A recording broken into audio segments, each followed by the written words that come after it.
ओम नमो भगवते वासुदेवाय।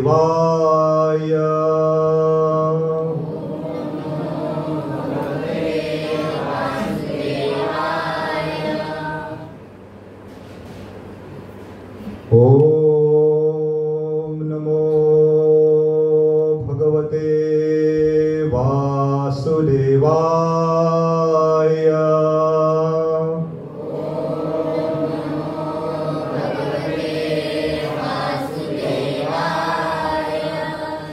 ओम नमो भगवते वासुदेवाय।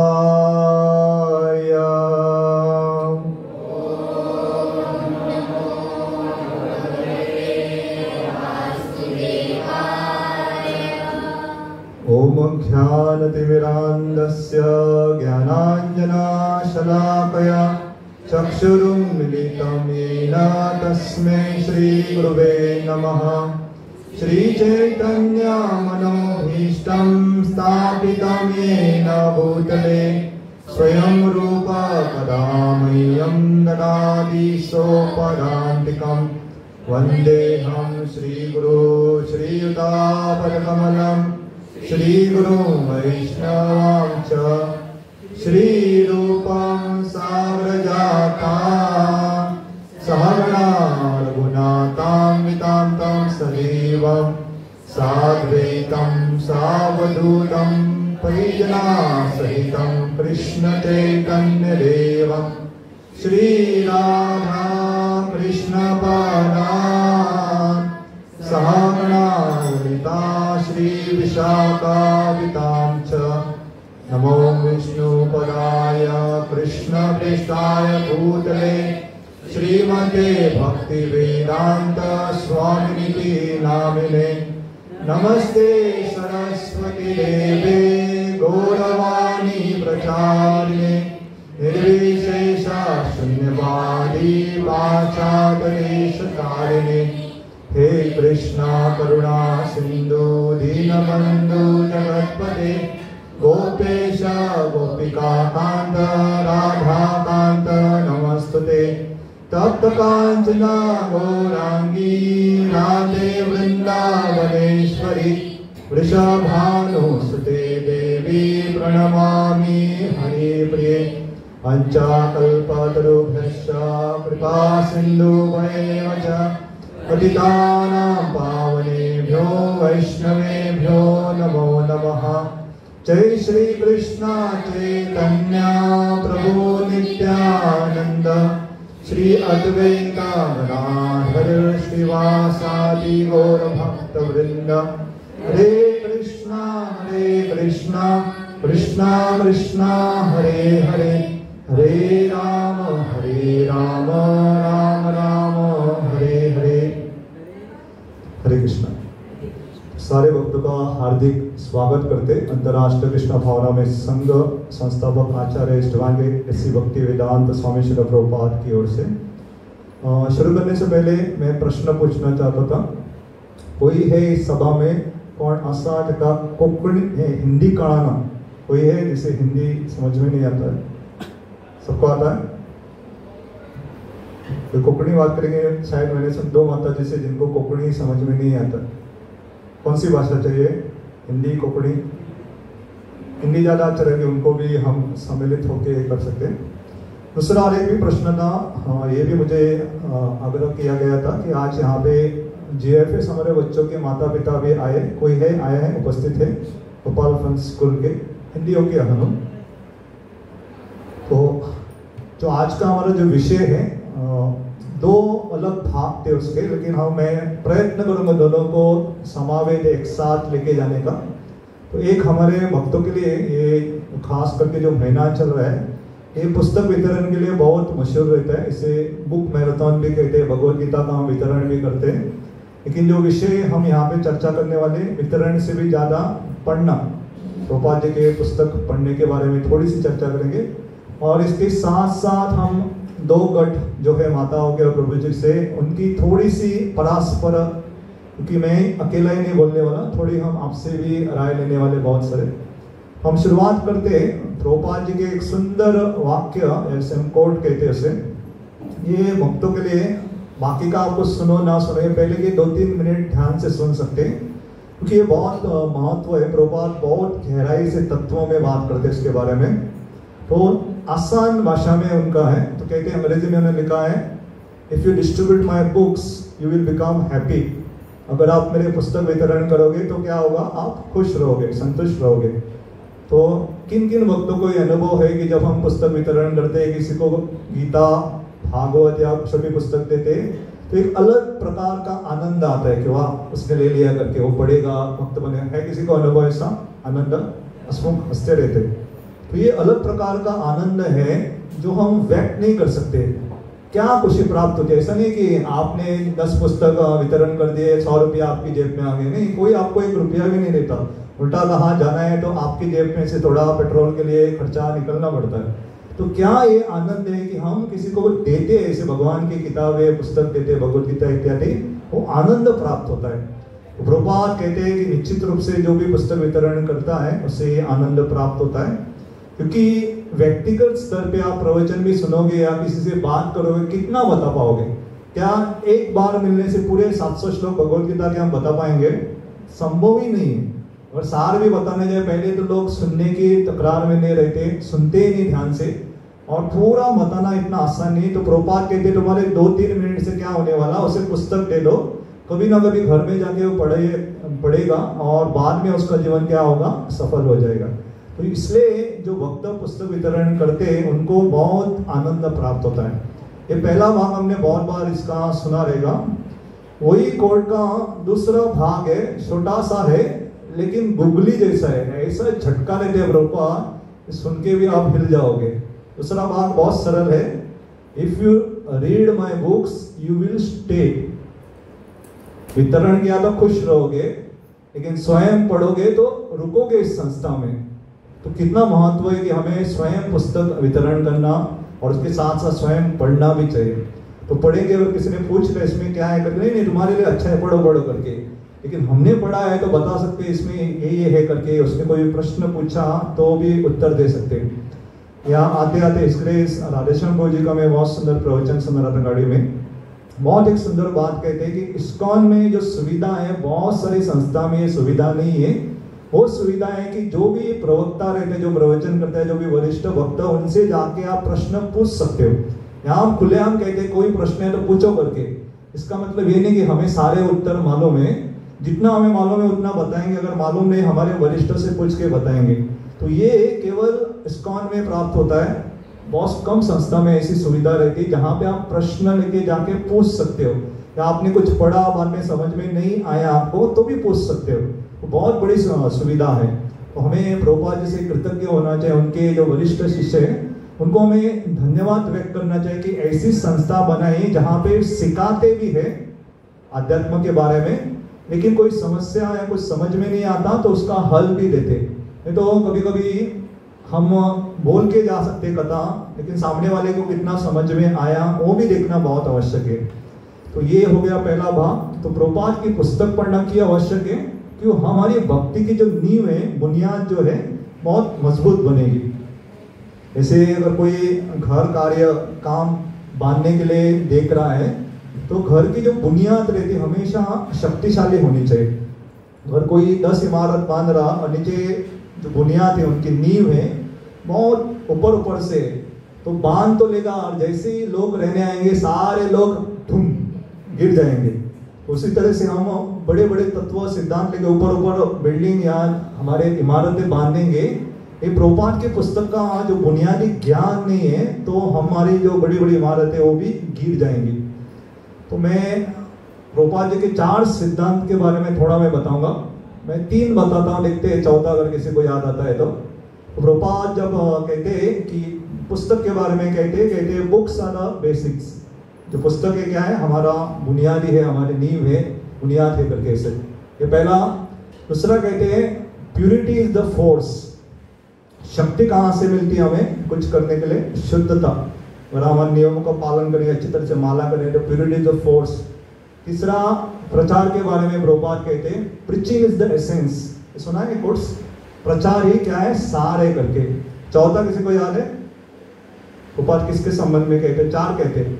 वस्तु इस्तेमाल करने के लिए सही रूप से, यूटिलिटी इज द प्रिंसिपल। सुना नहीं कभी? ये 4 सिद्धांत में, बुक्स आर द बेसिक्स, तो पुस्तकें पढ़ना वो बुनियाद है हमारे। शुद्धता, प्यूरिटी इज द फोर्स। शक्ति कहाँ से आती है? शुद्धता। जो भी शुद्ध अगर जपा भी करे बैठ के, उसे कुछ बोलने की भी आवश्यकता नहीं है। हरिदास ठाकुर जैसे महान अगर आचार्य, वो बहुत कम बात करते थे, और लेकिन जब वो बात करते थे तो पूरा प्रभाव पड़ता था। क्यों? शुद्धता है इसमें। तीसरा प्रचार, प्रीचिंग इज द एसेंस। सार हमारा क्या है? प्रचार। केवल हमारा, हम देखेंगे थोड़े समय पहले चतुर्मास आया था 4 महीने के लिए। बहुत सारे संप्रदाय में क्या करते हैं, नाखून नहीं काटते, बाल नहीं काटते, बाल लंबे हो जाते, दाढ़ी बढ़ जाती, नाखून बढ़ जाते। 4 महीने के लिए एक ही वक्त खाते या थोड़े पानी के ऊपर रहते, बहुत तपस्या करते हैं। लेकिन ये 4 महीने में प्रचार कार्य नहीं करते। लेकिन प्रभुपाद जी ने कहा दाढ़ी निकालो, बाल काटो, सब करो, प्रचार करो। तो हमारी भजनानंदी से ज्यादा, बैठ के भजन करने से ज्यादा क्या है? गोष्ठानंदी। जाके घर घर में जाके लोगों से मिलके, लोगों को इकट्ठा आमंत्रित करके कथा करे, ये हमारी संप्रदाय है। तो लोगों तक ये ज्ञान प्राप्त हो सके। दूसरा, हमें ये भी जानना चाहिए कि एक व्यक्ति के भाव या उनकी समझ के अनुसार भी रहने के सामने वाले व्यक्ति के ऊपर कितना प्रभाव रहेगा। इसलिए जिससे हम श्रवण करते हैं, अगर वो भगवान का शुद्ध भक्त है तो हमारे अंदर भी वो शुद्ध भक्ति की एक बीज डाल सकेगा। और सामने वाला व्यक्ति केवल मनोरंजन के लिए बात कर रहा है तो आपको मनोरंजन आएगा, अच्छा लगेगा, कथा बहुत अच्छे उदाहरण इत्यादि, लेकिन वो भक्ति की जो बीज है वो संचित नहीं होने वाले। इसलिए बहुत सावधान रहना चाहिए। आते हुए में हमारे बहुत पहले एक सन्यासी थे, परम पूज्य कदम कानन महाराज, तो उन्होंने बहुत सुंदर बात की ये पढ़ाई के बारे में, पुस्तक, भगवान प्रभुपाद की पुस्तक पढ़ना और इत्यादि के बारे में। तो उन्होंने एक प्रश्न पूछा था सारे भक्तों से कि आप जब प्रसाद लेते हो तो प्रसाद में अलग अलग भाग रहते। एक जिसे हम कहते हैं मेन या कोर्स, जो प्रामुख्य में रहते, जैसे दाल, चावल, रोटी, सब्जी, ये प्रामुख्य में। और दूसरा रहता साइड में, छोटे छोटे, उसमें सब्जी आ सकती, थोड़ी सी मिठाई या आचार लेते, थोड़े कुछ कुछ छोटे छोटे चटनी रहती है, थोड़ा थोड़ा अलग, इतना रहता है। अगर कोई पूरे साल भर केवल आचार ही खा रहा है और कुछ नहीं खा रहा है, या चटनी खा रहा है और कुछ नहीं ले रहा बाकी, तो क्या वो स्वस्थ रहेगा? बहुत मुश्किल है उसके लिए। क्योंकि जो प्रामुख्य क्या है, जो हमें उसके ऊपर ज्यादा केंद्र करना चाहिए, और समय बाद में है आपके पास सुविधा थोड़ा थोड़ा। तो मैंने कहा उसी तरह श्रील प्रभुपाद जी की पुस्तक है, वो पढ़ना वो प्रामुख्य में आता है। प्रभुपाद जी के प्रवचन सुनना ये प्रामुख्य में आता है। या कोई दीक्षित है, उनको अपने गुरु महाराज के बारे में पढ़ना या सुनना ये प्रामुख्य में आता है। और अन्य भक्त या अन्य किताबें, छोटी छोटी या नई नई जो किताबें आती रहती है, आज की तारीख में इतनी सारी मार्केट में किताबें आ रही है कि ये आप पूरे जीवन भर पढ़ोगे तो भी समाप्त नहीं होने वाला। आते रहते, कितने सारे भक्त लिखते रहते, लेकिन हमें थोड़ा बुद्धि इस्तेमाल करना चाहिए और हमें प्रभुपाद जी की पुस्तक दाल, राय, चावल, सब्जी की तरफ प्रामुख्य में पढ़ना चाहिए, और बाद में थोड़ा समय मिलता है तो थोड़ा बहुत पढ़ सकते हैं। तो ऐसे और एक सन्यासी को पूछा गया था कि समय कितना देना चाहिए करके, तो उन्होंने बहुत सुंदर विभाग किया। ये खास करके जो भक्ति मार्ग में वो थोड़ा ध्यान दे सकते। तो समय, अगर आप 1 घंटा प्रभुपाद जी की पुस्तक पढ़ रहे हो तो उसका आधा अपने गुरु की है अगर कुछ तो पढ़ सकते, और उसका और आधा करके अन्य को। तो 15 मिनट अगर यहाँ वहाँ पढ़ रहे तो कम से कम 1 घंटा प्रभुपाद जी का पढ़ना चाहिए। तो ये थोड़ा समय शुरुआत भक्तों के लिए, और क्योंकि यहाँ पे थोड़े अतिथि भी है जो गोपाल फन स्कूल के भी है, तो हम एक छोटी सी एक मनोरंजन नहीं कहते, खेल की तरह है, एक आपके लिए बहुत एक सुंदर अनुभव भी रहेगा। ये मैंने आज सुबह थिविम में भी किया था, उनको मैंने पूछा था, तो थोड़ा ध्यान से सुन सकते। थिविम में मैंने थोड़ा अलग तरीके से किया था, यहाँ मैं थोड़ा अलग करता हूँ। तो करना क्या है, प्रभु जी का एक गठ है, माताओं का एक गठ है, तो आपका एक ग्रुप है पूरा मिलके और इनका एक ग्रुप है।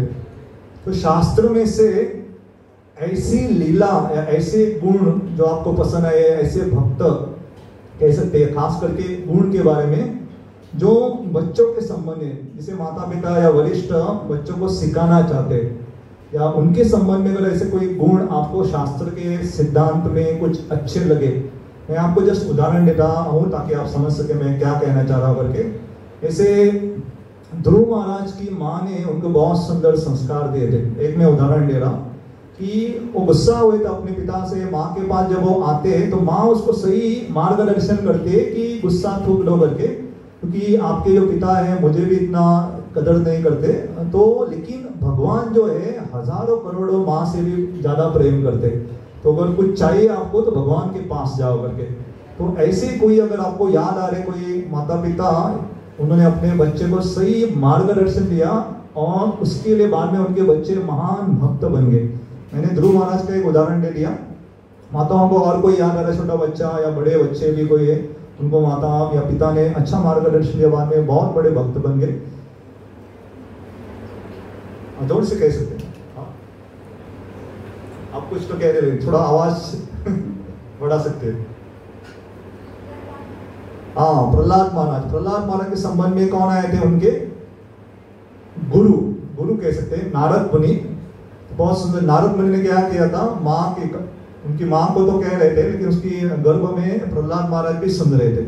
इसलिए जब बचपन में ऐसा एक साधु संग आ जाता है, साधु का संपर्क आ जाता है, भागवतम में आप यकीन नहीं करोगे, आपको जानना है कितना साधु संग चाहिए करके। हमने चैतन्य चरितामृत में सुना रहेगा, साधु संग सर्व शास्त्र गए, लव मात्र साधु संग सर्व सिद्धि होए। तो भागवतम में तीसरे स्कंद के 11 अध्याय में लव क्या होता है उसका उल्लेख आता है। प्रभुपाद हमारी भाषा में, सादी भाषा में लिखते, तो अगर आप 8 सेकेंड का भाग 15 भाग करोगे तो उतना एक लव होता है। तो 8 सेकेंड तो लगभग आधा सेकेंड, तो लव का मतलब अप्रोक्सीमेटली 30 सेकेंड नहीं, आधा सेकेंड कह सकते हैं, बहुत कम समय रहता है। तो एक इतने समय के लिए भी अगर आपको साधु का संग प्राप्त होता है तो हो गया स्थिति, पूरा आपको प्राप्त हो जाता है। प्रभुपाद जी का एक वाक्य, एक लीला मुझे याद आ रहा है, डरो मत, ये पाश्चात्य देश में ऐसा आम बात है। तो बहुत सारे एक समाज था, नंगे पुंगे का समाज, जहाँ पे कोई वस्त्र नहीं पहनते थे, पूरा बिना वस्त्र के रहते थे। और ऐसे बिना वस्त्र का एक व्यक्ति वहां पे पेड़ लगा रहा था ऐसा। तो प्रभुपाद आए, देखा कोई वस्त्र नहीं, बिना वस्त्र के सहारे थे।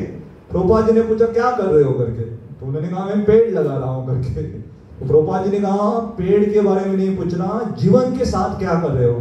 तो एक वाणी प्रश्न सुन के सोच में पड़ गए, मैं क्या कर रहा हूँ करके, पेड़ क्यों लगा रहा हूँ। तुरंत प्रभुपाद जी को पूछा क्या करना चाहिए करके, और प्रभुपाद जी ने कहा कि आत्मा साक्षात्कार के बारे में, कि कैसे हमें भक्ति मार्ग को स्वीकार करना चाहिए। लव मात्र थोड़ा सा भी एक वाक्य, एक प्रश्न पूछा, उनको तुरंत बदल गए। आज की तारीख में आप जानते रहेंगे, हमारे अम्बरीश प्रभु जो है मायापुर में इतने बड़े हमारे मंदिर को इतना योगदान दे रहे, उनके दादा के साथ भी प्रभुपाद जी का थोड़े समय के लिए संपर्क हुआ था। प्रभुपाद जी जब उनसे बात कर रहे थे इनसे, तो उन्होंने उनके दादा के बारे में पूछा उन्होंने, तो उनका अभी मालूम नहीं कहाँ है करके, तो मालूम नहीं मतलब पता लगा अभी कहाँ है करके। तो हमें जब बात करते हैं तो हमारे पिता दादा अगर कोई जीवित नहीं है तो उसके बारे में जानना, कहाँ जाते हैं इत्यादि जानना बहुत आवश्यक है। तो छोटा सा साधु संग करके पूरे परिवर्तित हो जाते हैं। तो हम वापस आएंगे, तो पहले उन्होंने एक बहुत सुंदर उदाहरण दिया माताओं ने, कि जैसे प्रहलाद महाराज जो अपने गुरु की वाणी या गुरु के संपर्क में आके पूरा उनका चरित्र क्या हो गया, बहुत सुंदर तरीके से हो गया। तो प्रभु जी कोई उदाहरण देना चाहते? नहीं, आपका आएगा, चांस आएगा, उनको होने दो पहले। बोले बोले, बहुत सारे शास्त्र में उदाहरण। हाँ, एक बोल सकते, नहीं तो बाद में उनका लेंगे। और हाँ, सुखदेव गोस्वामी भी हम देखते हैं, इनकी अगर हम पीछे से पीछे जाओगे तो ये कोई साधारण नहीं, राधा रानी के तोते, और उनको भी श्रवणम करना बहुत पसंद है। तो शिवजी और पार्वती देवी बैठ के कथा कर रहे थे, शिवजी भागवतम कथा कर रहे थे और पार्वती देवी सुन रही थी, और बीच में हाँ शिवजी तो मत मस्त होके आंख बंद करके कथा करे, पार्वती और कथा का प्रभाव ऐसा रहता है, आप ये मत सोचो, अगर आप ध्यान से शास्त्र पढ़ोगे तो पार्वती देवी को भी नींद आ जाती, पार्वती देवी भी नींद में चली जाती। तो लेकिन ये तोता सुन रहा था, उसे सुनना था, तो करते। तो शिवजी पूरी कथा समाप्त करते और देखते तो पार्वती देवी तो सोई है, तो सुन कौन रहा है करके, तो ऊपर तोता सुन रहा था। तो शिवजी को बहुत गुस्सा आता है कि ये जानना चाहिए, ये तो बहुत गुह्य भगवान के जो विषय रहते सबके लिए नहीं रहते। इसलिए शिव जी को गुस्सा आया कि कौन बिना अनुमति के सुन रहा था। आज की तारीख में अगर ऐसा हम नियम डालेंगे इसको, में पहले ही कोई आता नहीं और बाद में पूछेंगे तुम्हारी क्षमता है सुनने के लायक हो करके, पहले उन्हें हम नहीं आएंगे प्रभु जी करके, पहले ही कोई आना नहीं चाहता। तो शिव जी को इसलिए गुस्सा आया कि देखना चाहते थे उसकी पात्रता है क्या नहीं करके। इसके बीच में सिद्धांत बताता हूँ, हाल ही मैंने डॉक्टर निताय सिविनी माता जी से सुन रहे थे। भागवतम में इसका उल्लेख आता है कि जैसे जैसे सूर्य उदय होता है सूर्य अस्त हो जाता है, मनुष्य का एक दिन क्या होता है, कम हो जाता है कि नहीं। हम हमेशा कहते हैं इतने साल कहते हैं बर्थडे को और इतना ओल्ड कहते हैं, 25 इयर्स ओल्ड। ओल्ड का मतलब बूढ़ा, 25 साल का बूढ़ा हो गया। 30 इयर्स ओल्ड, 2 इयर्स ओल्ड, बूढ़े हो रहे, एक दिन जा रहा है। लेकिन वही भागवतम में कहा गया है अगर आप भागवतम की कथा सुन रहे तो एक दिन कम नहीं होता है। मैं भी सोच रहा ऐसे कैसे हो सकता है, आप भागवतम सुन रहे हो तो एक दिन कम नहीं होता, जो नहीं सुन रहे उनका एक दिन कम हो गया, अरे अच्छा है। तो माता जी उसका और विश्लेषण करते, क्योंकि भागवतम जहाँ पे चलता है यमराज जी भी बैठे हुए रहते, और यमराज जी जब देखते हमारी जो सांस रहती है, सांस का मतलब सांस बहु वाला नहीं, ये ब्रेथ ये गिन के दिए जाते। एक व्यक्ति, एक जीव का जन्म होता है तो उसे गिनते देते 3 करोड़ सांस, तो दिन में हम लगभग कितने सांस लेते, इतना कम हो रहा है हमारा आयु। लेकिन भागवतम जब सुनते तो ये सांस गिनी नहीं जाती। अगर आज ये आधे घंटे में जितनी सांस ली वो गिनती में नहीं आएंगी आपके, आप खौफ रहो कि ये गिनती नहीं की जाएंगे आपकी मृत्यु के पास, इसलिए वो अमर बन जाता। आप सोचो अगर कोई बुद्धिमान है 24 घंटे कथा सुनते रहेगा तो सांस गिनती नहीं तो मृत्यु भी नहीं। समझ रहे क्या है करके, ये तत्व है, इसलिए 24 घंटे सुनो, नित्यम भागवत सेवया। अगर कोई 24 घंटे सुनता रहे तो उसकी कथा कीर्तन में लगाए तो वो अमर बन जाता है बहुत बड़ा सिद्धांत है। लेकिन हमारे पास इतनी क्षमता नहीं है 24 घंटे के लिए। तो प्रभुपाद ने कहा कम से कम 10 मिनट, 15 मिनट, 1 घंटा, 2 घंटा, थोड़े समय निकाल के तो क्या करो आप पढ़ाई करो। तो शिव जी जब आते उसके पीछे भागते, ये भाग जाता कहाँ भागो करके, तो देखते हैं कि वहां पे भी वही स्थिति चल रही थी। व्यास देव भी कथा कर रहे थे, उनकी पत्नी भी पूरा टून हो गई थी, उसका मुंह भी खुला हुआ था। तो सुखदेव गोस्वामी तोते के रूप में आते, उसके मुंह के अंदर चले जाकर कहते मैं भारी नहीं आऊंगा करके, बहुत खतरा है। और इस तरह से हम देखते हैं कि साल सब व्यास देव कथा करते थे, अंदर सुनते थे और 16 साल तक भारी नहीं आए हो। आप सोचो हम टाइम देखते रहे कब 1 घंटा होगा, कब ये कथा समाप्त होगी, और ये सुनते जा रहे, रुकने का नाम नहीं ले रहे थे। यहाँ तक वो डर रहे थे बाहर आऊंगा तो माया का प्रभाव होगा। तो कृष्ण भगवान स्वयं आते कहते आप डरो मत करके, मेरी माया का प्रभाव नहीं पड़ेगा। माया क्या है समझते हैं, भगवान की एक शक्ति है, सावली की तरफ शक्तिशाली रहते। हमें भगवान कृष्ण से दूर लेके जाने के लिए जो शक्ति है उसे कहते हैं माया। माया कान में थोड़ा कहेंगे अरे क्यों जाते वहां पे, आज तो संडे है, रविवार है, आराम से सो, कौन पूछने वाला है। माया थोड़ा बताएंगे, फिर भी आप दृढ़ता से कहते नहीं मैं कपड़े पहन के जाऊंगा, तिलक डालते नहीं, ये तिलक थोड़ा टेढ़ा हो गया, अरे ये तिलक भी टेढ़ा हो गया, नहीं जाएंगे, चलो ठीक है, ठीक से कपड़े भी नहीं मिले। तो बहुत सारे कारण देती रहेंगे, मत जाओ सत्संग में, मत जाओ करके। माया कहेंगे जाओ सीधा प्रसाद के लिए जाओ, थोड़ा मुंह दिखा के आ जाओ, कथा क्यों चाहिए, होता रहता है, बाद में सुन लेंगे। ऐसे भी हमारे यशवंत प्रभु तो डालते यूट्यूब पे, बाद में सुन लेंगे करके। लेकिन आप देखो उनको पूछो, बाद में सुनते हैं, और व्यूज से पता चला, इतना नहीं सुनते, 100 लोग आते व्यूज, 100 नहीं आते, बहुत कम आते। तो पता चलता है बाद में कोई नहीं सुनता, वही सुनते उतना ही है, बाद में घर जाके हम आराम से सो जाते। तो लेकिन ये भगवान ने उनको जब आश्वासन दिया कि वो उनको थोड़ी शक्ति प्राप्त हुई। भगवान कृष्ण भी भगवत गीता में इसका रहस्य कहते कि जो मेरी शरण लेते हैं वो माया को तर सकते, माया के ऊपर पार कर सकते। या हमारे भक्त और एक शक्तिशाली रामबाण उपाय लेते हैं, अगर माया से बचना है 2 चीजें जिंदगी में कभी बंद मत करो। सबसे पहला सत्संग, हमेशा संग में रहो, माया हाथ नहीं लगाएंगे। आप देखते यहाँ हम आके कोई रील्स देख सकता है क्या, नहीं, बहुत, या खास करके बाहर के भौतिक रील देखे, नहीं, डर लगा रहता भक्त क्या सोचेंगे करके, तो हम नहीं देख पाएंगे। अकेले रहते कौन नहीं देख रहा, कोई चले चलता है करके। तो संग में माया से सुरक्षा प्राप्त होती। और दूसरा, भगवान का नाम मुख पे होना चाहिए। तो भगवान का नाम करते हुए ऐसे विचार या ऐसी अलग अलग धारणा नहीं आती। और खास करके एक बार रुचि आती है भगवान नाम में, तो अपने आप वो गुनगुनाता रहता है। लोगों को लगता है पागल हो गया, क्या करता रहता है, वो भगवान का नाम लेता रहता है, लेकिन वो पागल नहीं, हम पागल है क्योंकि हम नाम नहीं ले रहे। वो तो सही में अच्छा व्यक्ति है, भगवान का महान भक्त है, कि दिन रात भगवान का नाम ले रहे। लेकिन बाहर के लोग ऐसे लोग दिखते हैं कि वो ठीक से नहीं है करके क्या चल रहा है। सुखदेव गोस्वामी भी जब जा रहे थे और तो लोग उनके ऊपर पत्थर मार रहे थे, लोगों को लग रहा था ये तो पागल ही है करके। लेकिन जब वो सारी सभा में आते, जहाँ बड़े बड़े ऋषि मुनि थे, नारद मुनि थे, परशुराम जी थे, सब उठ के उनको दंडवत डालते, कहते हाय हाय हाय बाप रे कौन है, क्या मालूम है करके।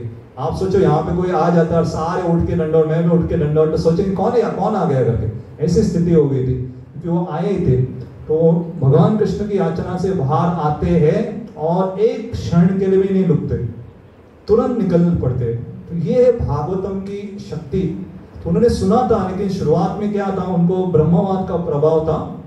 तो व्यास देव पीछे भाग रहे, रुको रुको बेटा रुको करके, तुम्हारे बहुत सारे संस्कार करने बाकी है। लेकिन सुखदेव गोस्वामी चले जाते, इसलिए कहते हैं जो भगवान के महान भक्त रहते उनके लिए संसार की भी जो अलग अलग रहते उसकी आवश्यकता नहीं रहते। व्यास देव हमें अपने शिष्य को भेजते उनके पीछे और कहते हैं कि आप उनको कैसे करके तो वापस लेके आओ। और ये शिष्य भागवतम के श्लोक गा रहे थे। तो ये 2 श्लोक के कारण सुखदेव गोस्वामी आकर्षित होते भागवतम से और वापस आ जाते। तो पहला मैं आसान है जो मैं बताता हूँ, दूसरा और बहुत आसान है, वो आपके लिए मैं रख देता हूँ। पहला, भगवान जब वन में जाते, बहुत सुंदर मोरपंख बांध के, बहुत सुंदर वस्त्र पहन के जंगल में जा रहे, भगवान कृष्ण की सुंदरता के बारे में जब सुनते तो बहुत आकर्षित हो जाते। कौन है ये लड़का, इतना सुंदर कैसे है करके। कैसे वैसा भगवान सीधे नहीं चलते, पूरा मटक मटक के, पहले त्रिभंग है और ऐसा टेढ़े मेढ़े चलते एक हाथी के समान।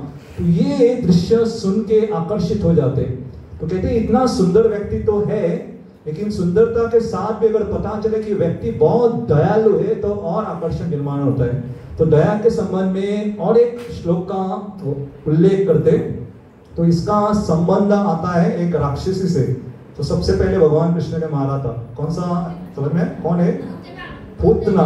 तो पूतना के बारे में सुनते हैं कि भगवान इतने दयालु है, जो विष लेके आई थी उसे धात्री माँ का स्थान दे दिया। तो भगवान का हृदय, इनका सुखदेव गोस्वामी का हृदय पिघल जाता। कहते कहाँ से सुन रहे, क्या है ये। तो वापस आते पिताजी के पास, भागवतम श्रवण करते और वापस आते और हम सबके लिए परीक्षित महाराज के माध्यम से भागवतम देते। तो ये परस्पर का मतलब क्या है, आप सुनो, बाद में आप बताओ, आपने जिसे बताया वो जाके और किसी से बताएगा, इसे कहते हैं परस्पर। तो 11वें स्कंद में भगवान कृष्ण उद्धव जी को ज्ञान देते, वहां पे घूमते फिरते मैत्रेय मुनि भी आ जाते। तो कृष्ण ने उद्धव जी को भी, इसके उद्धव गीता कहते, मैत्रेय मुनि में थे। मैत्रेय मुनि आगे जाके विदुर से बताते, उद्धव जी जाते हिमालय में सारे बड़े बड़े ऋषि मुनि को कहते, वो आगे जाके और प्रचार करेंगे। तो आप भी जब अपने अपने स्थान घर में जाओगे तो क्या करना है, किसी को कथा बता सकते। और जैसे मैंने कहा, जो भी कथा में रहते हैं आपकी सांसें गिनती नहीं होगी। सांस मतलब वो सांस वो याद रखिए। तो जब तक कथा चालू है तब तक आप अमृतत्व के ये बूंदे पान करें। इसलिए भागवतम को भी अमल पुराण कहा गया, इसमें कोई मल नहीं। तो ये है एक बहुत बड़ा सिद्धांत है।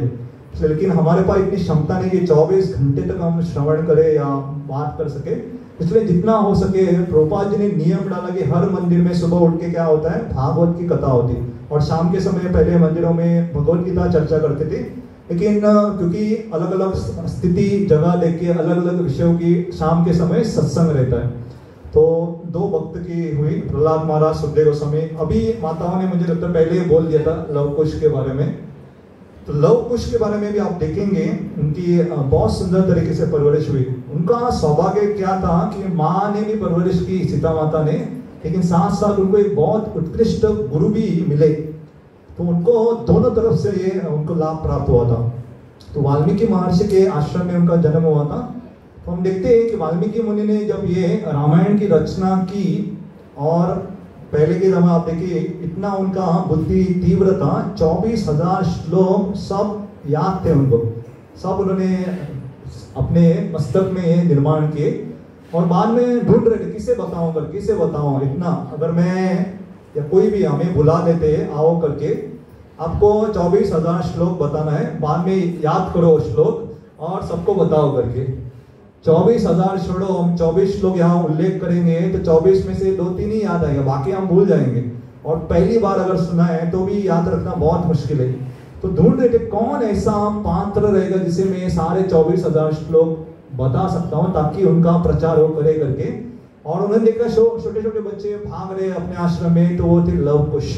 तो लव कुश को उन्होंने ये पात्रता समझा और उन्होंने रामायण का ज्ञान जो है लव कुश को दिया। और लव कुश गांव गांव में जाके सारी सभा इकट्ठा करके रामायण का उल्लेख करते थे। और जो हम तक रामायण पहुंचा है, जो हम रामायण सुनते, वो लव कुश ने प्रचार किया जो रामायण है वो हमारे तक पहुंचा हुआ है। इसके अलावा बहुत सारे रामायण है। मैं आपको एक अद्भुत रामायण की मुझे लीला याद आ रही है।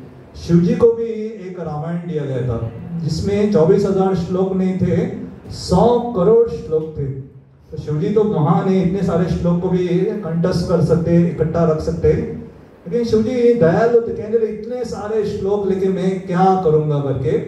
तो 33 करोड़ श्लोक ऊपर के ग्रहों के लिए बांट देते, 33 करोड़ मध्य ग्रहों के लिए और 33 करोड़ कितने नीचे, तो 1 करोड़ रखते। तो पत्नी कहते दान धर्म करना बहुत अच्छी बात है, लेकिन थोड़ा सोचो 100 करोड़ थे, अभी कितना 99 करोड़ तो दे दिया, अभी 1 ही करोड़ बाकी है, थोड़ा देखे। लेकिन शिवजी ने कहा हाँ ठीक है मैं देखता हूँ करके। फिर भी देखा 33 लाख वापस उनको दे, उनको संतुष्टि नहीं हुई, 33 लाख वापस ऊपर के लोगों को दे दिए, मध्य लोगों को और 33 लाख और 33 लाख दे दिए। तो अकाउंट अभी कम हो रहे, 1 ही लाख श्लोक बचे। तो वापस पत्नी कह रही अरे 2 दिन पहले देखा था तो अभी इतना था, अभी इतना ही हो गए। लेकिन शिव जी जैसे कहा वो आशुतोष से बहुत जल्दी प्रसन्न होते हैं और बहुत कृपालु है। उन्होंने वापस 1 लाख में से 33,000 श्लोक बांट दिए, आप भी 33,000 ले लो, आप भी 33,000 ले लो। करते करते 1,000 श्लोक ही बच गए थे। अभी क्या किया करके उसमें से भी और दयालु हो गए, थोड़े दिन में 333 बांट दिए, 333 बांट दिए, 333 हो गया, कितना 1 ही बच गया श्लोक, 999 खत्म हो गए। तो एक श्लोक सा तो पार्वती देवी आके कहने ये बांटने का नहीं, ये आखिरी श्लोक है करके। शिवजी ने कहा ठीक है ये नहीं बांटेंगे, एक तो हमारे रखेंगे करके। लेकिन अगर आपने सुना रहेगा शिवजी ने एक बार पार्वती के निवेदन से घर बांधा और सारे ब्राह्मणों को बुलाया, ब्राह्मणों को ब्राह्मण भोजन कराया और सबको कुछ तो उपहार भी दे रहे थे। तो सबको लेके हो गया, एक ब्राह्मण थोड़ा देरी के साथ आ गया और देने के लिए कुछ था ही नहीं। तो शिवजी ने कहा घर लेके जाओ करके घर ही दे दिया वापस अपने शमशान में पेड़ के नीचे। तो शिवजी दयालु, तो उससे तो एक श्लोक जो था रामायण जी जो ये स्कंद या जो मीटर इस्तेमाल करते उसे अनुष्टुप कहते, 8 वर्ड्स रहते, इसे 8 8 8 8 32 रहते, 32 सिलेबल रहते। श्लोक का भी एक मीटर रहता, उसके अक्षर जोड़ अक्षर किए जाते। तो रामायण में 32 करके ऐसे श्लोक रहते। तो 32 अक्षर थे। शिवजी ने कहा इतना मैं लेके क्या करूंगा, इसमें तो एक श्लोक में 32 अक्षर है, 10 अक्षर ऊपर के लोग, मध्य लोग को 10 अक्षर और 10 अक्षर नीचे के लोग को दिए। कितने अक्षर बचे? 2 ही। तो पार्वती बौखला गई, क्या चल रहा है करे, 2 ही अक्षर, इतना सारा, पूरा कंगाल हो गए। शिवजी मुस्कुरा के कहने लगे ये 2 अक्षर अगर किसी के पास है सब कुछ है, होते रा और म। राम है तो और क्या चाहिए आपको। तो समझ में इतने दयालु रहते। तो निश्चित रूप से ऐसे महान जो वैष्णव रहते तो ये जानते सार के। तो लव कुश भी हर जगह पे जा जाके प्रचार कर रहे थे और उनको जो देखता था, उनकी सुंदरता, उनकी बोलने का हाव भाव से इतनी मधुरता से गान करते थे तो सारे लोग आकर्षित होते थे। यहाँ तक भरत महाराज ने जब देखा कि लव कुश इतना सुंदर रामायण का पाठ कर रहे थे, उनको आमंत्रण दिया अयोध्या के राजमहल में और भगवान राम स्वयं उनकी कथा सुन रहे थे। तो क्योंकि भगवान की माया शक्ति के कारण राम को भी मालूम नहीं था उनके लड़के है करके और उनको भी मालूम नहीं था उनके पिता है करके। तो भगवान की शक्ति कभी कभी ऐसा कार्य करते कि जो ज्ञान है उसे ढक लेते। तो भगवान राम जानते सर्वज्ञ है, लेकिन फिर भी कुछ नहीं मालूम ऐसा सुन रहे थे और इतना उनकी कथा का प्रभाव था। भगवान राम का मैं आपको एक बहुत सुंदर सिद्धांत बताता हूँ। भगवान राम में सब 9 है। समझ रहे क्या है करके? राम जी का जन्म तिथि का कौन सी नवमी होते, तो 9वां दिन है। तो ये 9वीं तिथि है ना, ये अटल तिथि है। भगवान को कहते हैं मर्यादा पुरुषोत्तम, जिसे कोई हिला नहीं सकता। ये आपको मैं एक रहस्य बताता हूँ, अगर कभी गलती हो जाती है तो एकादशी व्रत हम पालन करते हैं, और एकादशी के दिन अगर सुबह सुबह उठ के नॉन एकादशी कुछ खा लिया, अरे देवा, उठ के आज एकादशी है, किसी ने पोस्ट डाला नहीं, मालूम नहीं था आज एकादशी है करके, तो अगर टूट गई एकादशी तो उसके लिए हल क्या है, दूसरे दिन आप एकादशी व्रत पालन कर सकते हो और तीसरे दिन तोड़ सकते हो। समझ में आ रहा? 11वें दिन टूट गया आपका, 12वें दिन जो द्वादशी है उसे पालन करो एकादशी, और त्रयोदशी को तीसरे दिन, तो 13वें दिन को तोड़ सकते। ये शास्त्र कहते हैं ऐसा कर सकते।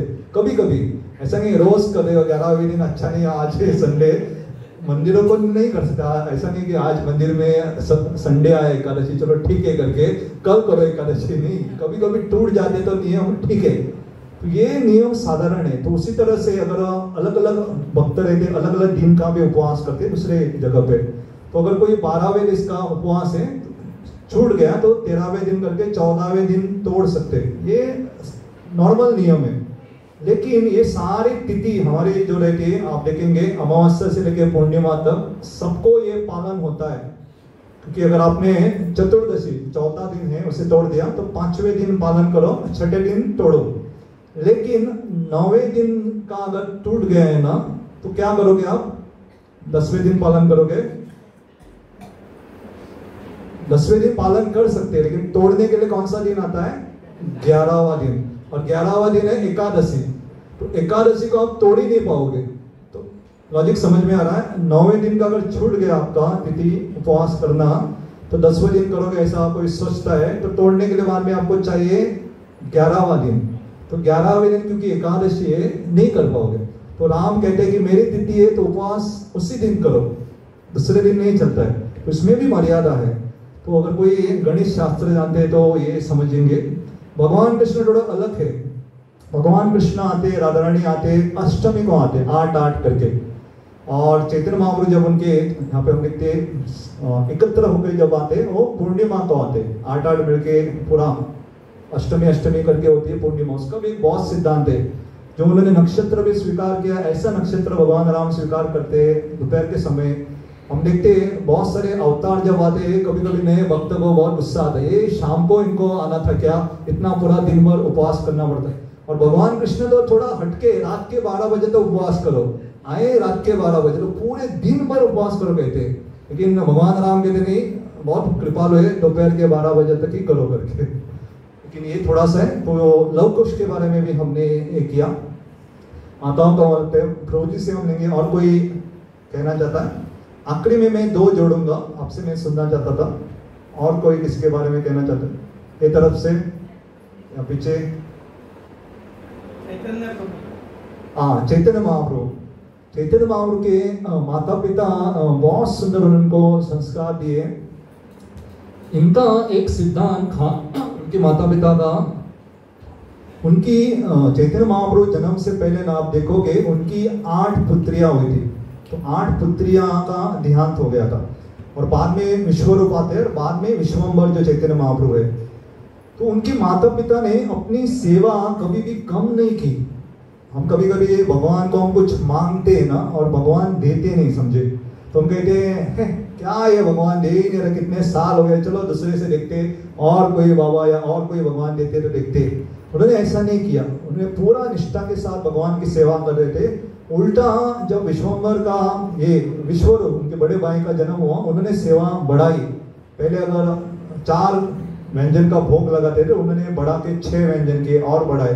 तो हमारी जो सेवा रहती है भगवान की, उनके माता पिता से हम सीख सकते हैं, कभी कम नहीं होनी चाहिए। बढ़ा सकते लेकिन कम नहीं। इसलिए कहते हैं शुरुआत में भी कोई माला करने आते हैं, हम उनसे निवेदन करते हैं कि माला क्या करो, कम मत करो।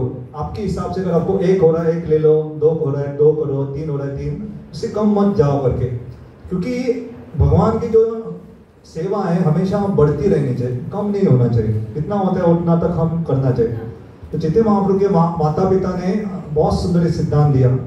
यहाँ तक आप देखेंगे माँ उनकी, जो चैतन्य महाप्रभु बहुत छोटे थे पहले के ज़माने में सारे जो भोग बनता था मिट्टी के बर्तन में बनाते थे, और मिट्टी के बर्तन क्या करते थे, ऐसे फेंक देते, तो बहुत बड़ा ढेर बन गया था।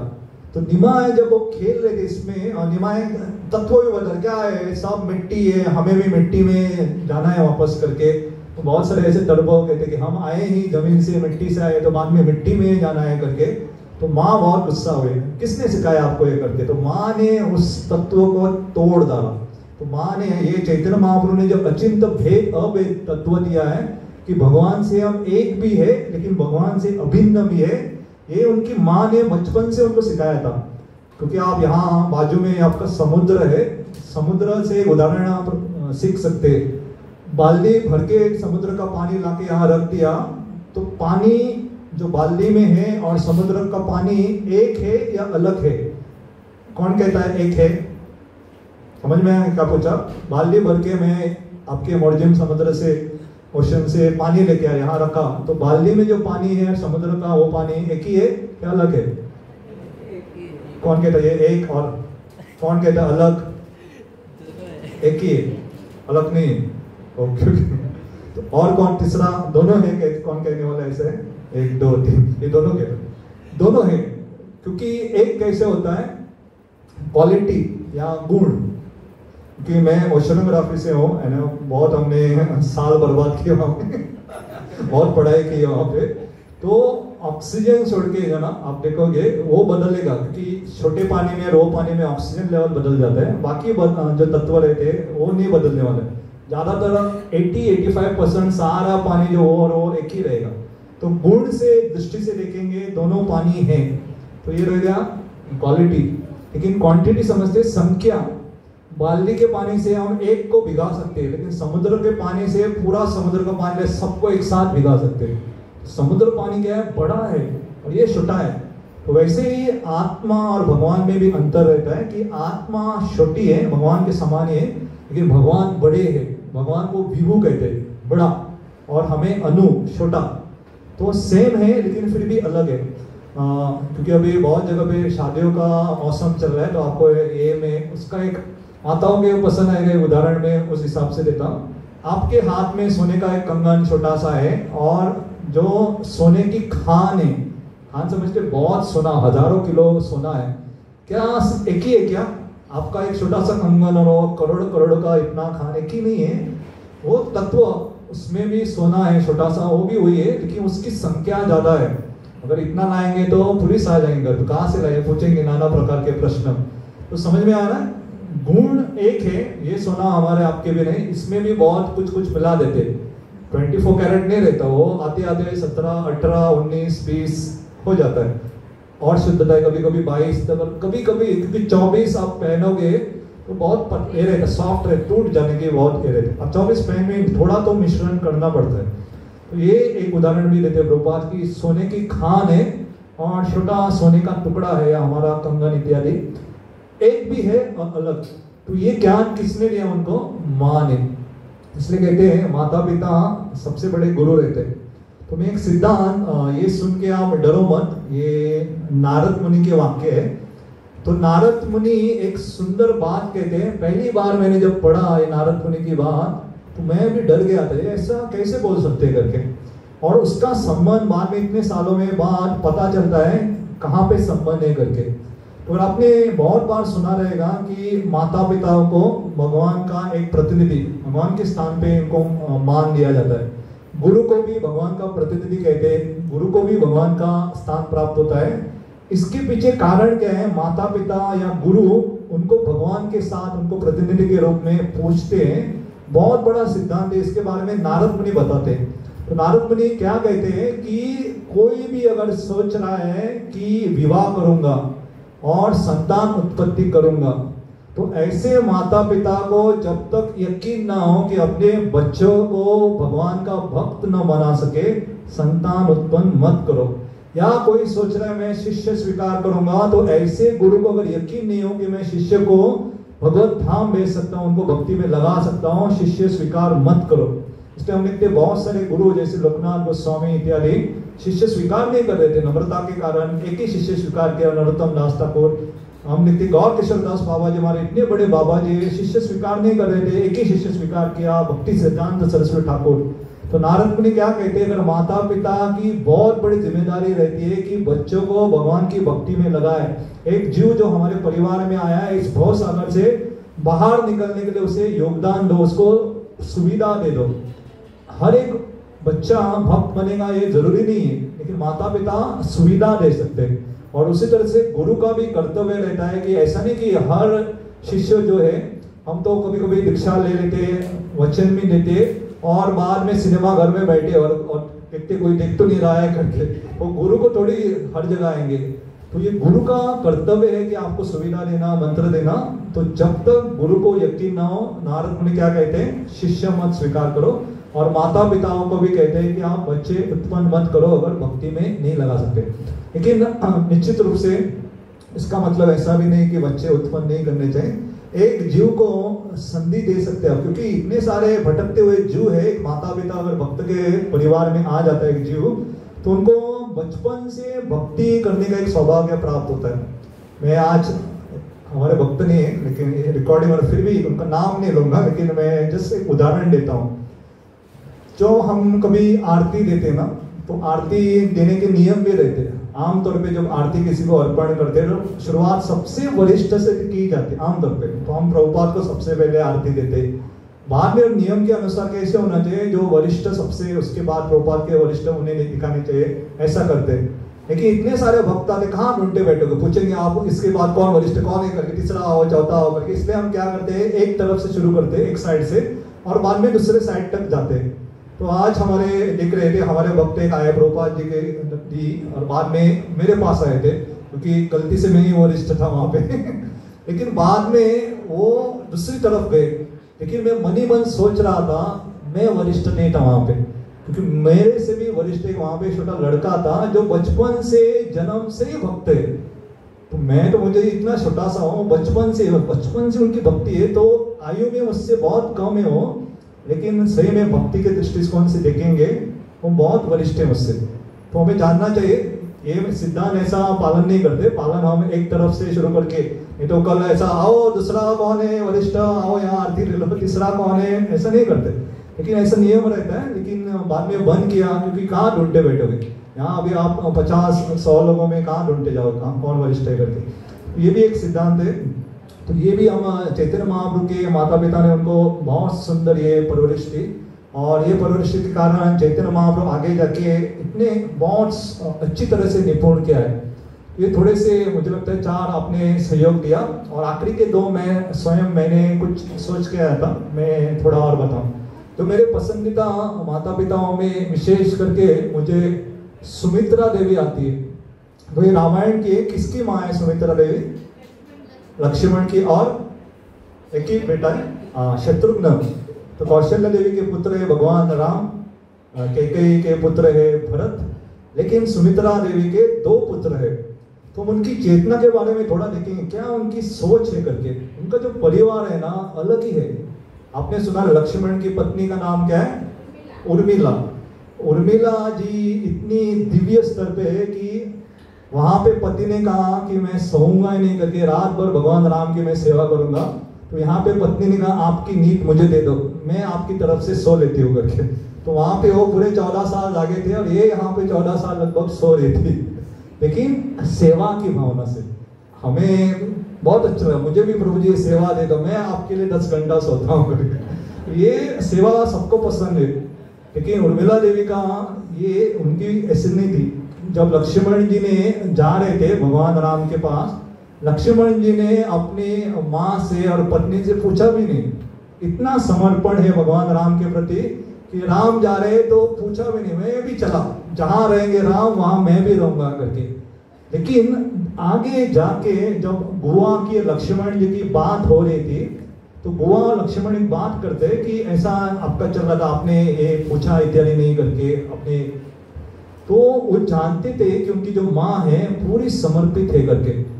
आगे जाके जब लक्ष्मण जी के ऊपर इंद्रजित प्रहार करता और मूर्छित हो जाते, तो हनुमान जी जब संजीवनी लाने आते, तो भरत महाराज हनुमान जी को पकड़ लेते और समाचार उनको जब पता चलता है कि वहां पे लक्ष्मण जी के ऊपर आघात हुआ है, वो मूर्छित हुए, ये समाचार जब सुमित्रा देवी को पता चलता है कि लक्ष्मण घायल हुआ, ये नहीं कहती हाँ मेरा बेटा लड़का उसे किसने मार दिया, रोती नहीं, उल्टा कहती मेरे दूसरे लड़के को लेके जाओ।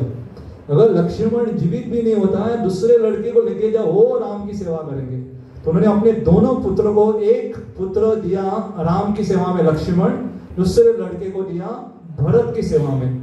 तो क्या है माँ की चेतना, आप सोचो, अपने बच्चों को ऐसा संस्कार दिया है कि सेवा करनी चाहिए। एक कर रहा है राम की सेवा, वहां लक्ष्मण को लागा, बाण लगा या अस्त्र लगा, तब वो कहते हैं दूसरे लड़के को ले जाओ।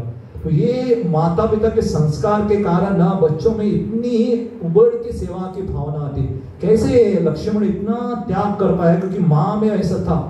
जैसे हाल ही में भी मैं गोवर्धन इको विलेज में हम गए थे, परम पूज्य राधानाथ स्वामी महाराज, उनका मैं दृष्टांत सुनते सुनते एक बहुत सुंदर बात आप क्या है, तो उनके जो पिता है ना, तो उनको जब शुरुआत के दिनों में एक व्यक्ति ने मदद की थी थोड़े पैसे के संबंध में इत्यादि, तो उनके पिता उसे कभी भूले नहीं थे। अगर आप सोचो, आप किन किन को याद रहेगा, किसी ने अगर मदद की, पैसे किया, आरती किया, किसी हम भूल जाते, मदद की ना ठीक है करके आपका मैं धन्यवाद थैंक यू बोल दे, हो गया करते।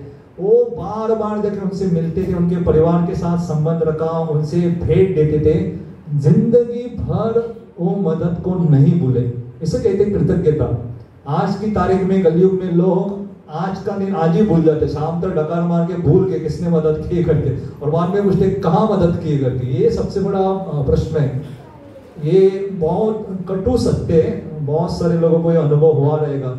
जब कोई मदद मांगने आते हैं तो बहुत गिड़गिड़ा के मांगते हैं थोड़ा मदद करो करके, लेकिन जब वो वापस देने की बात आती है तो आपको एक भिखारी की तरह बना के रख देते हैं। आपको मांग बाद में वो गायब हो जाता है, आपको फोन नहीं उठाएंगे, आप सामने से आओ गायब, क्या कह रहा आप समझ जाओगे। बहुत विकट परिस्थिति है। लेकिन पहले ऐसा नहीं होता था, एक वाणी वचन का मान रहता था, अगर बोल दिया तो ठीक है, कभी कभी गलती हो जाती है, बार बार ऐसा करना। तो ऐसा बहुत अच्छे चरित्र से लक्ष्मण जी को और भरत, इनके शत्रुघ्न को सुमित्रा देवी ने उनको पाल पोस के बड़ा किया था। इसलिए हम देखते हैं आपका इसका संबंध बहुत सारे भक्त नहीं जानते कि बहुत सारे स्थान हो सकते थे भगवान कृष्ण के जन्म के। ये भगवान कृष्ण ने मथुरा चुना, उसके पीछे एक बहुत बड़ा रहस्य है। क्या हुआ था कि भगवान राम से सब प्रेम करते थे, इतना प्रेम करते थे, सब राम के साथ रहना चाहते थे। तो राम के साथ में रहना, राम के साथ बातचीत करना, बहुत सबको आनंद आता था। एक दिन एक समाचार आया कि मथुरा प्रांत में एक राक्षस आए हुए, इसका नाम है लवणासुर करके। तो कौन जाएगा मारने के लिए, और ये अर्थ थी कि जो भी जाएगा वहां ही रुकेगा करके, वहां पे वो राज्य करेगा। तो कोई तैयार नहीं हो रहा। लक्ष्मण जी ने कहा था पहले मेरा नाम ना ले करके, अगर ऐसी कोई सेवा आती है कि कथा चले, कोई बहुत बड़े सन्यासी यार कहा गया कि जाओ एयरपोर्ट पे जाओ, किसी को लेके आओ, हमें जाओ जाओ, मैं गाड़ी चलाना आता तो भी हम थोड़ा चुप के रहेंगे और किसी को जाने दो करके। तो कोई तैयार नहीं था। शत्रुघ्न आगे आते, शत्रुघ्न का नाम लेते हैं, जिसने शत्रुओं को मारा करके, पूरे जीवन में एक ही शत्रु मारा एक ही, वो लवणासुर को ही मारा और किसी को नहीं मारा। आप सोचो, गेम चले यहाँ पे, कभी कभी बच्चे खेलते, साल में उसने 1 रन निकाला है और उसे कहते हैं ट्रॉफी, पूरे आपके साल का आपका ये पुरस्कार ले लो करके, 1 लाख रुपए का चेक ले लो करके। वो सोचेगा मैंने क्या किया, 1 ही रन तो निकाला है करके। लेकिन उसके पीछे बहुत, ये जो शत्रुघ्न है, जो शत्रु को मारता है, ये सही में शत्रु है शत्रुघ्न का। भगवान राम की सुंदरता, भगवान राम का सानिध्य, भगवान राम के साथ रहना सबको पसंद है, लेकिन उसने वो त्याग करके गए, लवणासुर को मारा, उन्होंने अपने राज्य को वहां स्थापित किया, मथुरा के राजा भी बने, और भगवान राम इनसे इतना प्रसन्न हो गए, अगला मैं अवतार में आऊंगा तो मथुरा में आऊंगा। तो भगवान कृष्ण आते कहाँ पे, मथुरा में, जो शत्रुघ्न की राज्य स्थली थी। ये भी एक कारण है उनका जन्म वहां पे। तो भगवान की एक विशेषता है कि कुछ भी करते एक भक्त वो भूलते नहीं, याद रखते। तो भगवान याद रखते, हमें हम शायद भूल जाते, भगवान याद रखते, इनकी इच्छा है तो भगवान उस इच्छा को पूरी करते। दूसरा एक प्रसंग याद आ रहा है, बलि महाराज के सभा में एक प्रसंग याद आ रहा है। तो कभी कभी कहते हैं बलि महाराज की बेटी का भी उल्लेख आता है, लेकिन कभी कभी थोड़े उनकी बहन भी कहते हैं। तो वामन देव जब आते, वामन देव बटवे है, इतने सुंदर थे, तो सारे आकर्षित होते हैं। उनकी बहन कहते कि इतना इतना सुंदर लड़का है, इसे तो ये मेरे लड़के समाने में दूध देना चाहती हो करके, तो बहुत खुश होगी, इतना सुंदर लड़का आया करके। हम बच्चे को चिन्नो मुन्नो बाबू बाबू कुछ कुछ कर जो भी बहुत प्रसन्न हो गए। लेकिन जैसे ही देखा उसके भाई का सारा राज्य 2 कदम में हड़प ले लिया, तो गुस्सा हो जाए, इसे तो जहर देना चाहिए, दूध क्यों पिलाना चाहिए करके। तो भगवान मुस्कुराते, दोनों याद रखते। पहले क्या इच्छा थी? दूध पिलाना है। दूसरी क्या इच्छा हुई? जहर पिलाना है।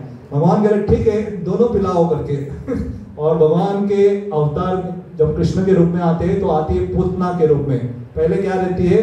दूध देते, भगवान दूध लेते, और में दूध के साथ साथ विष जहर भी लेती है।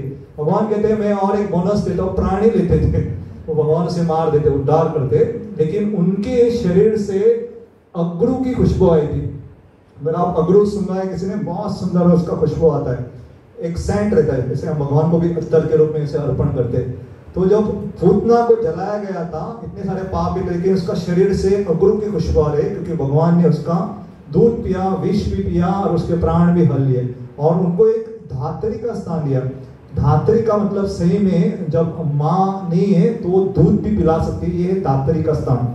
सारी भाषा में हम नर्स भी कह सकते हैं, लेकिन उनमें एक सुविधा रहती थी, दूध भी पान करती थी, देती थी बच्चों को। ये स्तर दिया भगवान कृष्ण ने पूतना को। तो भगवान कुछ भूलते नहीं। तो भगवत गीता में 2:41-41 में भी भगवान उसका नेहा विक्रमणा स्वस्ति प्रत्यवायो विद्यते स्वल्प अप्यस्य धर्म से त्रायत महत्वया। तो थोड़ा भी हम करेंगे भगवान की सेवा, भगवान भूलते नहीं, तो ये याद रखते। कभी कभी हमारे मित्र आते हो, गुस्सा हो जाते हैं लोग, हम देखते हैं, आपने देखा यहाँ मोर्जिम में करते मालूम नहीं, मंदिर देखते हॉर्न मारते पेपे पेपे करके, भगवान तुम कैसे हो, ठीक हो करके। कभी कभी उनको ऐसा लगता है कि समय नहीं उतर के मैं आऊँ, चप्पल निकालो, बाद में अंदर जाऊँ, प्रणाम करो, तो बाहर से एक करे। लेकिन ऐसा भी अगर कोई कर रहा है ना, भगवान याद रखे, कम से कम तो हॉर्न तो मार रहा है, बाकी के लड़के और किसी को हॉर्न मार रहे हैं वहां पे भगवान को छोड़ के, तो कम से कम मुझे तो हॉर्न मार रहा है। कम से कम आप जो इनको तो बहुत जल्दी समझ में आ रहा है किनको हॉर्न मारते। आज ऐसा ही नहीं, अभी लड़कियां भी हॉर्न मारती थी, किसको किसको मारते, कम से कम मुझे तो हॉर्न मार रहे हो, प्रणाम तो कर रहे हो।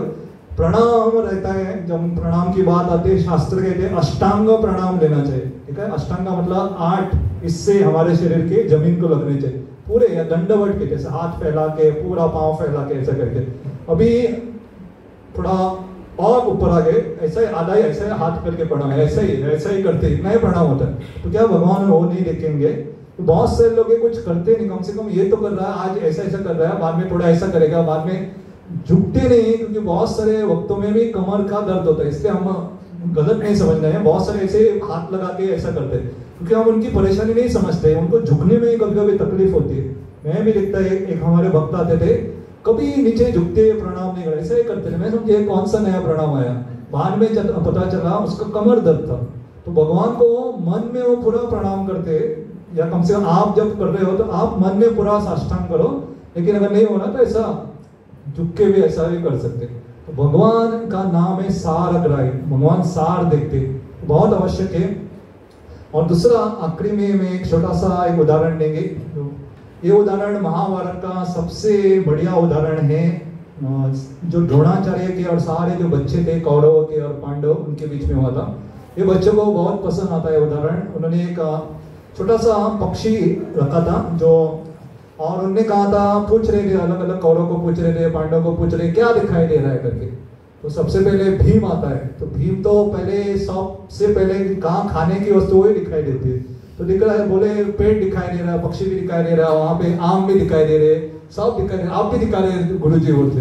तो द्रोणाचार्य मुस्कुराते कहते हैं भीम आप बैठो करके, क्योंकि भीम का केंद्र सब जगह रहता है। दुर्योधन को भी बुलाते, दुर्योधन भी कहता सब दिखाई दे, युधिष्ठिर महाराज को भी पूछा जाता है, तो सब कहते अलग अलग दिख रहा है, यहाँ तक कहते आप भी दिख रहे हो। तो यहाँ पे बाण मारने की बात कह रहे थे, तो गुरु दिख रहे ऐसा नहीं कह सकते, क्या गुरु को बोले मेरे ऊपर बाण मारो, मारेंगे क्या हम? नहीं मार सकते।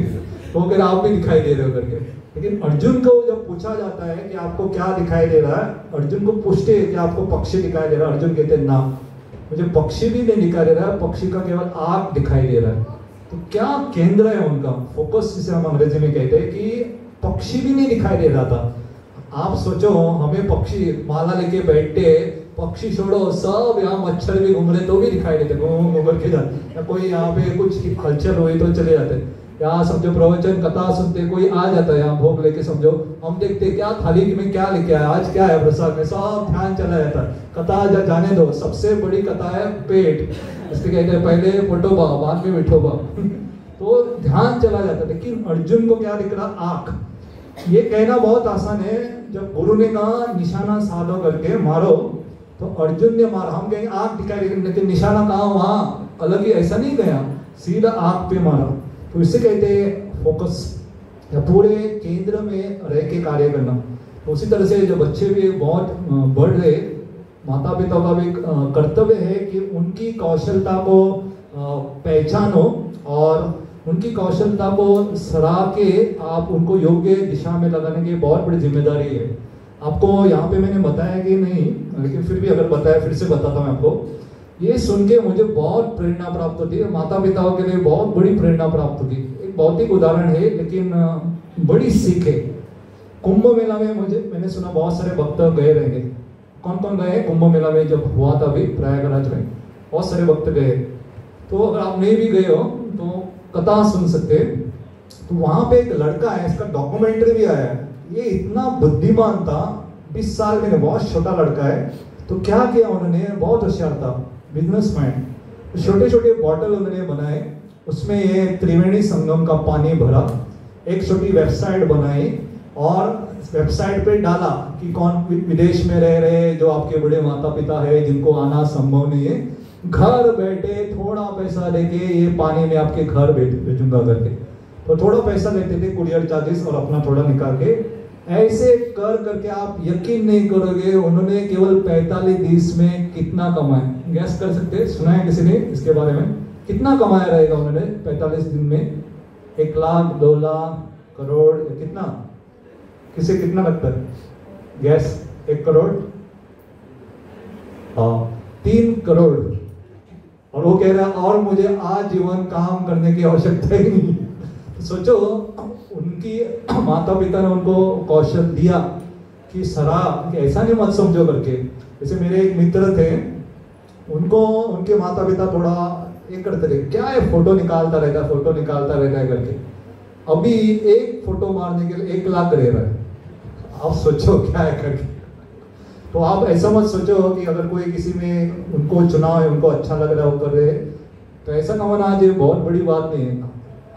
केवल बुद्धि होनी चाहिए। बहुत अलग अलग दिशा है, ऐसा नहीं कि हर एक व्यक्ति को सारा प्रशिक्षण लेके ये करना है करके। इसका मतलब ये भी नहीं करूँगा आप पढ़ाई मत करो करके, लेकिन हर एक बच्चे का जो हुनर रहता है उसे पहचानना बहुत आवश्यक है। ये पहले के जमाने में गुरु करते थे। गुरुकुल में जब बच्चे जाते थे तो उनके हुनर को कौन पहचानता था? गुरु। और गुरु उनको कहते थे ये करो, आप ये करो करके। लेकिन आज की तारीख में माता पिता ही गुरु है। तो माता पिता को ये पहचान है कि मेरे बच्चे में क्या बहुत उनके विबर्ड किया, थोड़ा हटके क्या है करके, और किस दिशा में मैं उसे भेज सकता हूँ। और दूसरा ये भी हमें जानना चाहिए कि अगर बड़े से बड़ा क्या हो सकता है, क्योंकि बच्चे अगर कहाँ पे भी यश अपयश प्राप्त करते नहीं, सबसे बड़ा यश हमें प्रभुपाद जी के पिता से सीखना चाहिए। प्रभुपाद जी के पिता को जब पूछते थे कि आप अपने बच्चे को क्या बनाना चाहते हो, तो सीधा कहते थे गौर मोहन देव जी कि मैं मेरे पुत्र को राधा रानी का एक बहुत बड़ा भक्त बनाना चाहता हूँ। और क्या चाहिए? तो माता पिता का जो सबसे प्राधान्य लक्ष्य होना चाहिए, अपने बच्चों को भगवान के एक सुंदर भक्त बनाए, बाकी तो आता जाता रहेगा। जैसे मैंने कहा किसी के तारे कभी भी चमक सकते। अगर आपने हाल ही में एक पोस्ट वायरल हुआ देखा है, मालूम है, शायद यूथ लिखा रहेगा। एक लड़का था, थका हुआ, हमारे भारत से गया था, ऐसा पूरा निराश होकर बैठा हुआ था। उसने कितने महीनों का रेंट की समस्या हो रही थी, वहाँ पे नौकरी नहीं लग रही थी। गलती से एक बहुत बड़ी वहाँ पे अभिनेत्री उसके बाजू में बैठती है, देखा आपने, बैठती है, और उसका फोटो कोई निकाल लेता है वो अभिनेत्री का, और वो उसके तो बहुत लाखों में उसके फॉलोअर है। तो जैसे ही उनको देखते ये व्यक्ति को पूछने आते कि आप उनको जानते हो नहीं जानते हो, वो कहते मैं कहाँ जानूं, मैं तो अटका हुआ बैठा हुआ था। और जो पत्रकार आए उससे वहाँ के लगभग 82,000 पाउंड की नौकरी भी देते अपने इसमें, और कहते उसे जो घर था, घर भी उसे रेंट पे दे देते। तो सारी समस्या कैसे हल हुई, ऐसे उदास होके पड़ा हुआ था वहां पे। तो आप सोचो, आप बैठे हो यहाँ पे ऐसे समुद्र किनारे, क्या होगा मेरे जीवन का, और पट्टे की तरह करूँ नहीं करूँ करके कोई आके, कुछ भी हो सकता है। इसे कहते हैं हमारे कर्म, इसके कब प्रारब्ध से क्या, कहाँ से कौन कहाँ पहुंच सकते हैं, क्या है करके मैं नाम नहीं लूंगा। लेकिन अगर आपने एक चाय वाला भी आप देखेंगे डॉली साइड में, वो कहा था, आप यकीन नहीं करोगे, वो अभी आप उनको बुलाओगे सीधे 5 लाख मांगते, उससे ऊपर भी मांगते। उसे बुलाने के लिए, आमंत्रण देने के लिए बहुत पैसा लेते। आप कहाँ से कहाँ पहुंच गए, अब सोचो कहाँ से क्या करके। तो उसी तरह से हमें पूरा विश्वास भी होना चाहिए कि इतने सारे, इतनी कृपा प्राप्त हो रही है। तो हमारे निताय सच्चिदानंद में बहुत कृपा है, सबको देख रहे तो योग्य समय आएगा तो कृपा प्राप्त हो जाएगी। तो विश्वास होना चाहिए हमें। आप ऐसा मत सोचो कि भगवान कृपा नहीं देते, भगवान जो हमें चाहिए वो देते, ना कि जो हम मांगते हैं। एक छोटा उदाहरण कह के मैं रुकूंगा यहाँ पे। जब अन्य देवी देवता क्या है, बच्चे छोटे, दांत पहले से 2-3 गिरे हुए, दूसरे सड़े हुए, और दुकान में जाते हैं, कहते हैं अंकल अंकल एक चॉकलेट दे दो। दुकानदार पैसा देगा, खाओ करके, दांत उड़ाओ, क्या फर्क पड़ता है, उसके दांत जाएंगे।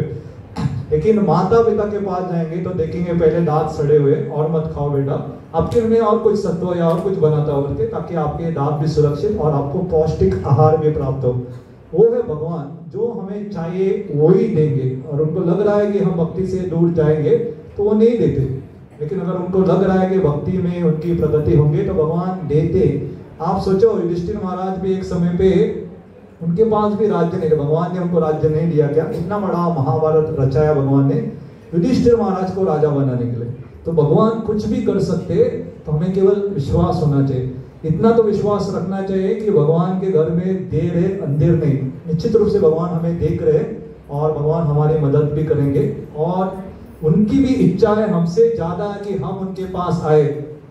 हमारे आचार्यगण कहते हैं, जब भगवान कृष्ण देखते हैं कि कोई एक जीव गोलोक वृंदावन में चला जाता है, कि भगवान कृष्ण भाग के आते उसे आलिंगन करते हैं और बेहोश होकर गिर जाते हैं। कौन आपका निकट का मामा काका कोई बहुत रिश्तेदार घनिष्ठ आता है, आप आलिंगन करते और गिर जाते, बेहोश हो जाते। ऐसा आज की तारीख में बाहर बोल लगाते, अंदर मत आओ, कुत्ते घर, कुत्तों से सावधानियां, कहते प्रश्न क्यों आए हो करके, पहले कब जाने वाले हो करके। ऐसे स्थिति में भगवान ऐसे कि आलिंगन करके प्रसन्न होके बेहोश हो जाते, इतना प्रसन्न हो जाते कि जब वो देखते हैं कि आप नियमित रूप से सत्संग में आ रहे हो तो भगवान बहुत प्रसन्न हो जाते हैं। और आपको हिंदी आता है, समझ में आता है ना? ओके ठीक है।